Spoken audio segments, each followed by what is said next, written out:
ছাগলনাইয়া মাছ বাজারটা অনেক বড়, আর এখানে সকাল সকাল আসলে সব ধরনের মাছ পাওয়া যায় এবং তরতাজা মাছ পাওয়া যায় রিজনেবল প্রাইসের মধ্যে। একটু লেট করে আসলে আর মাছ পাওয়া যায় না, দামও বেড়ে যায়।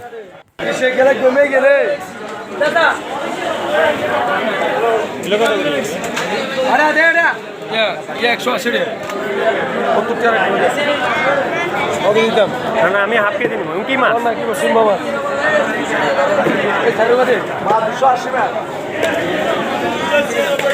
মাফ করো।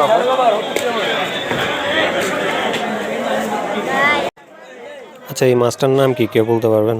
দেখে ভালো লাগতেছে, কি বড় বড়, কিন্তু এটা শুটকি খাওয়া হয়েছে, বাট মাছটা খাওয়া হয়নি। আর আমার একটা অভ্যাস হচ্ছে, আমি মাছ অল্প অল্প করে কয়েকটা মাছ নিই, দেখি আপনার মাছ নেই।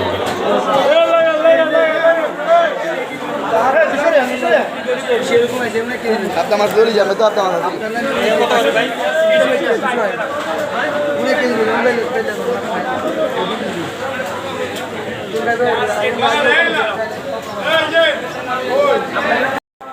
এই চিংড়ি মাছটা নেওয়া হয়েছে হাফ কেজি। এটার প্রাইস রিজনেবল ছিল, 200 টাকা করে। এই মাছটা লাউর সাথে বা কোনো সবজির সাথে দেওয়া যায়। আর একটা মাছ নিয়েছি, সেটা হলো পাবদা মাছ।